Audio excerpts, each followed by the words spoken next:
Hello. आप सभी का स्वागत है हमारे फिफ्थ लेक्चर में केमिकल बॉन्डिंग के। तो इस लेक्चर में हम समझेंगे फैजान्स रूल। इससे पहले हम थोड़ा सा रिवाइज कर लेते हैं पिछले लेक्चर में हमने क्या पढ़ा था। तो पिछले लेक्चर में हमने देखा था कि जो हमारे कोवेलेंट बॉन्डेड कंपाउंड्स थे उनके पास भी आयोनिक कैरेक्टर होता है। अगर वहाँ पे इलेक्ट्रोनेगेटिविटी का डिफरेंस है दो एटम्स के बीच, तो वहाँ पे पार्शियल पॉजिटिव और पार्शियल नेगेटिव चार्ज क्रिएट हो जाते हैं और वहाँ पे क्या हो जाता है, एक पार्शियल आयोनिक कैरेक्टर डेवलप हो जाता है। कैसे? कोवेलेंट बॉन्डेड कंपाउंड्स में आयोनिक कैरेक्टर हमने देखा पिछले लेक्चर में। अब हम देखेंगे कि आयोनिक कंपाउंड्स जो हैं उनके पास भी कोवेलेंट कैरेक्टर होता है, यानी कि एकदम उल्टी बात देखने वाले हैं हम कि आयोनिक कंपाउंड्स में भी कोवेलेंट कैरेक्टर होता है। पिछले लेक्चर में हमने देखा कि कोवेलेंट कंपाउंड्स में आयोनिक कैरेक्टर था। तो ये जो आयोनिक कंपाउंड्स का कोवेलेंट कैरेक्टर होता है, ये कुछ रूल्स के जरिए समझाया था फैजान ने, जिन्हें हम बोलते हैं फैजान्स रूल। इनकी कंपैरेटिव स्टडी करने के लिए कोवेलेंट कैरेक्टर की, आयनिक बॉन्ड्स के कोवेलेंट कैरेक्टर की सिस्टमेटिक स्टडी करने के लिए और कंपैरिजन करने के लिए कि कहाँ पे कोवेलेंट कैरेक्टर ज़्यादा है, कहाँ पे कोवेलेंट कैरेक्टर कम है, फैजान ने कुछ रूल्स दिए जिन्हें हम बोलते हैं फैजान्स रूल। तो हम इस वीडियो में फैजान्स रूल डिस्कस करेंगे और जानेंगे कि किस तरह से हम कोवेलेंट कैरेक्टर को रेस्पेक्टिवली देख सकते हैं कि किसका कोवेलेंट कैरेक्टर ज़्यादा है, किसका कम है। तो कोवेलेंट कैरेक्टर प्रोपोर्शनल होता है पोलराइजेबिलिटी के। पोलराइजेबिलिटी है कि चार्ज को उसकी पोजीशन से कितना डिस्टोर्ट किया जा सकता है। चार्ज देखो, यहाँ पे सपोज करो एक पॉजिटिव आयन था, यहाँ पे कोई एटम था जिसने इसे एक इलेक्ट्रॉन दिया और खुद पॉजिटिव चार्ज हो गया और इस पे आ गया नेगेटिव चार्ज। ठीक है, तो अब ये जो इलेक्ट्रॉन है, ये इलेक्ट्रॉन हो गया इस ब्लू वाले एटम का। तो अब ये जो रेड वाला एटम है वो इस इलेक्ट्रॉन को कितना अपनी तरफ खींच पा रहा है, कितना डिस्टोर्ट कर पा रहा है, उसे हम बोलते हैं पोलराइजेबिलिटी। ठीक है, इलेक्ट्रॉन क्लाउड को कितना ज़्यादा डिस्टोर्ट किया जा रहा है। तो अब ये कोवेलेंट कैरेक्टर डायरेक्टली प्रोपोर्शनल होता है पोलराइजेबिलिटी के। अभी हम इसे बाद में समझेंगे, पहले समझ लेते हैं बाकी के सारे पॉइंट। तो कोवेलेंट कैरेक्टर डायरेक्टली प्रोपोर्शनल होता है चार्ज ऑन कैटायन। तो कैटायन पे जितना ज़्यादा चार्ज होगा उतना ही ज़्यादा कोवेलेंट कैरेक्टर भी होगा। कैसे? अभी हम पहले एक एग्जांपल यहाँ पे लिख लेते हैं। एग्जाम्पल में हम लिख लेते हैं CuL। सही है, तो हमने एक एग्जाम्पल लिख लिया CuCl। तो अभी यहाँ पे देखो ध्यान से कि यहाँ पे एक पॉजिटिव चार्ज है, यहाँ पे नेगेटिव। अगर हम पॉजिटिव चार्ज की वैल्यू बढ़ा दें, कैटायन पे चार्ज बढ़ा दें, तो ये और ज़्यादा इधर की तरफ से इलेक्ट्रॉन्स को अपनी तरफ खींच पाएगा। यहाँ से इलेक्ट्रॉन्स को अपनी तरफ ये खींच पाएगा और इलेक्ट्रॉन्स का क्लाउड जो है वो कैसा हो जाएगा, इलेक्ट्रॉन्स का क्लाउड डिस्टोर्ट हो जाएगा। यानी कि ये वाला जो एटम है ब्लू वाला, वो एटम पोलराइज हो जाएगा। ठीक है, यानी कि चार्ज ऑन कैटायन अगर हम इंक्रीज करें तो कोवेलेंट कैरेक्टर इंक्रीज हो जाएगा। देखो, आयोनिक कंपाउंड कब बनता है? जब इलेक्ट्रॉन पूरी तरह से डोनेट हो जाए। अब इसने, कॉपर ने जो इलेक्ट्रॉन डोनेट किया था उसे ये खुद इधर की तरफ खींच भी रहा है ना।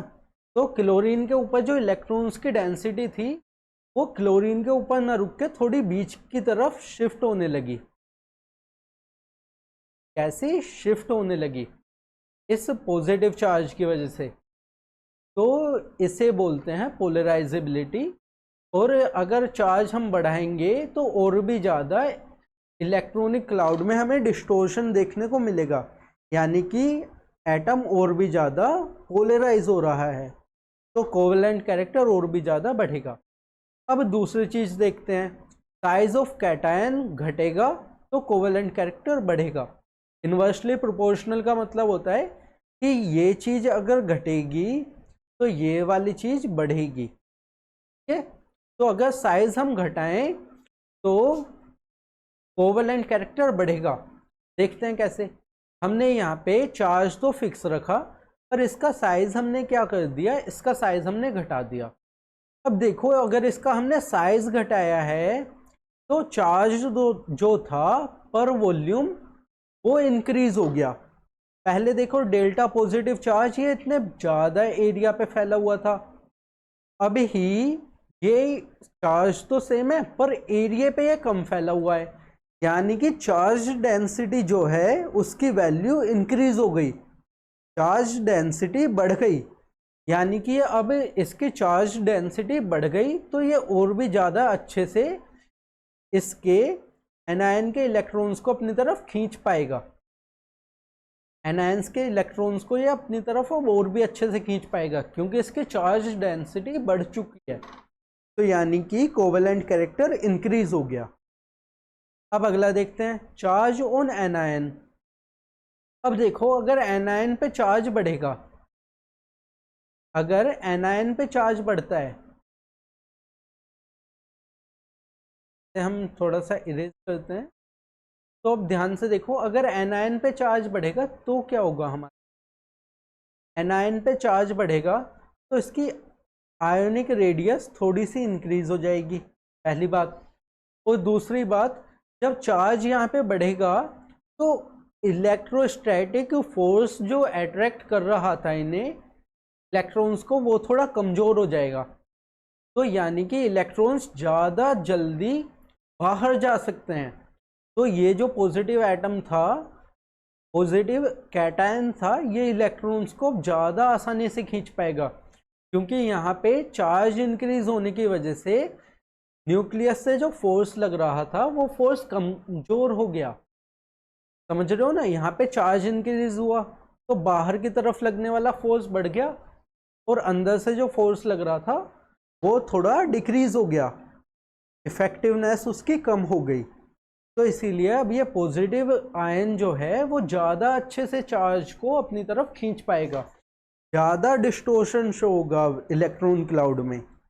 एनायन के पास अब जो इलेक्ट्रॉन क्लाउड है वो ज़्यादा डिस्टोर्शन शो करेगा, यानी कि कोवेलेंट कैरेक्टर इंक्रीज हो गया।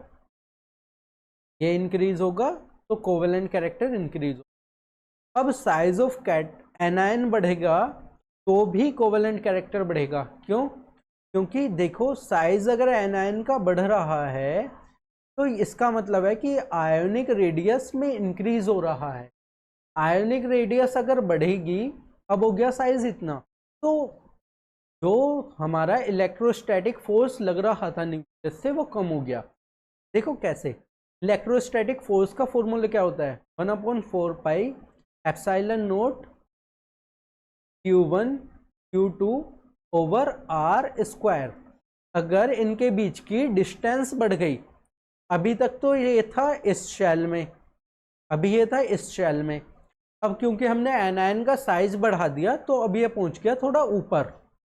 समझ रहे हो ना, एनायन का साइज बढ़ा तो रेडियस बढ़ी होगी, अगर रेडियस बढ़ेगी तो हमारा इलेक्ट्रोस्टैटिक फोर्स घट जाएगी। इस फॉर्मूले में देखो, electrostatic force is inversely proportional to R square. इसकी वैल्यू बढ़ेगी तो फोर्स घटेगी, यहाँ पे हमने साइज बढ़ाया तो फोर्स घट गई। समझ गए ना। अब अगर इसकी इलेक्ट्रोस्टैटिक फोर्स घट गई, जो फोर्स इसे खींच रही थी न्यूक्लियस की तरफ वो घट गई, तो यानी कि ये जो हमारा कैटायन है वो ज़्यादा अच्छे से इलेक्ट्रॉन्स को अपनी तरफ खींच पाएगा और इलेक्ट्रॉन्स का क्लाउड जो है वो ज़्यादा डिस्टोर्शन शो करेगा। इलेक्ट्रॉन्स का क्लाउड अब कैसा हो जाएगा, ऐसा ऐसा शो करेगा अब इलेक्ट्रॉन्स का क्लाउड यहाँ तक आ जाएगा, यानी कि ये एटम अब ज़्यादा इफेक्टिवली से खींच पाएगा इलेक्ट्रॉन के क्लाउड को अपनी तरफ, तो इसे बोलते हैं हम कोवेलेंट कैरेक्टर इंक्रीज हो गया। अब देखो एक और पॉइंट है यहाँ पे छोटा सा, कि जिन कैटायन के पास क्या होती है, सूडो इनर्ट कॉन्फ़िगरेशन, यानी कि जिनके डी ऑर्बिटल पूरी तरह से भरे हुए होते हैं, वो ज़्यादा पोलराइजेशन शो करते हैं, वो एनायन पे से इलेक्ट्रॉन डेंसिटी को ज़्यादा अच्छे से खींच पाते हैं। देखो हमारे पास यहाँ पे सोडियम है, हमारे पास क्या है, सोडियम है ना, NaCl ले लो, और एक है हमारे पास CuCl। अब Na में आयन कौन सा है, कैटायन कौन सा है, Na पॉजिटिव, और एनायन है Cl नेगेटिव। यहाँ पे क्या है, कैटायन है Cu पॉजिटिव और एनायन है Cl नेगेटिव। तो देखो इसमें कितने इलेक्ट्रॉन्स होंगे, 1s2, 2s2, 2p6, और बस इतने ही होंगे, क्योंकि 3s1 वाला तो निकल जाएगा पॉजिटिव चार्ज आने पे। समझ गए ना इस बात को। और अगर हम यहाँ पे कॉपर में देखें तो कितने होते हैं, 3d10, कॉपर में पूरे होते हैं 3d10, ठीक है। और एक 4s1 होता है जो कि पॉजिटिव चार्ज आने की वजह से निकल गया, ऐसा होता है 4s1, यह पॉजिटिव चार्ज आने की वजह से चला गया 4s1, तो यहाँ पे 3d10।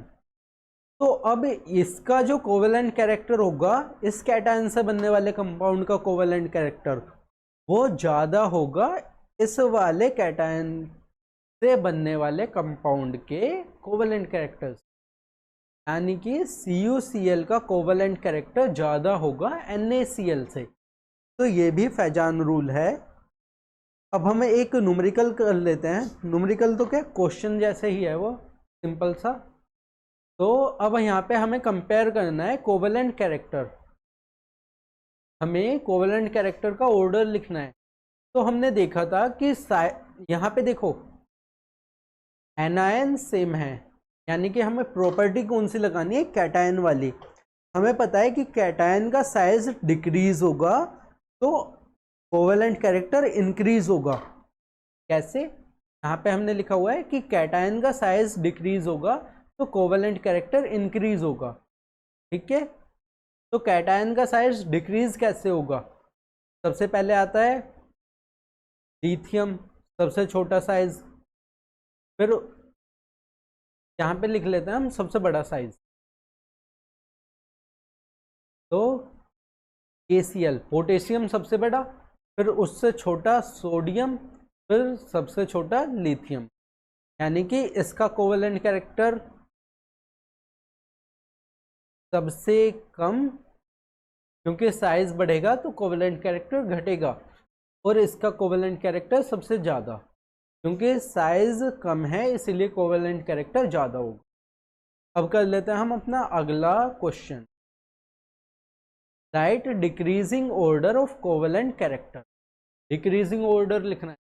यहाँ पे देखो कैटायन सेम है, तो हमें प्रॉपर्टी कौन सी लगानी है, एनायन वाली। एनायन का साइज बढ़ेगा तो कोवेलेंट कैरेक्टर भी बढ़ेगा, एनायन का साइज बढ़ेगा तो कोवेलेंट कैरेक्टर भी बढ़ेगा, ठीक है, क्योंकि ये डायरेक्टली प्रोपोर्शनल है। तो अब देखो साइज ऑफ एनायन कैसा हो रहा है, यहाँ पे हम देखते हैं साइज ऑफ एनायन को हमें लिखना है, सबसे बड़े वाला एनायन लिखना है। सबसे बड़ा एनायन कौन सा है, आयोडीन, तो लिख लो Ai, ठीक है। फिर इसके बाद में इससे थोड़ा छोटा कौन सा है, ब्रोमीन,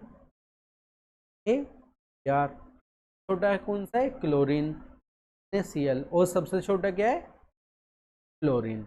तो ये हो गया हमारा decreasing order of covalent character, ठीक है। तो ये थे हमारे फैजान्स रूल। तो इस वीडियो में सिर्फ इतना ही। अगले लेक्चर में हम पढ़ेंगे डिटेल में वेस्पर थ्योरी को।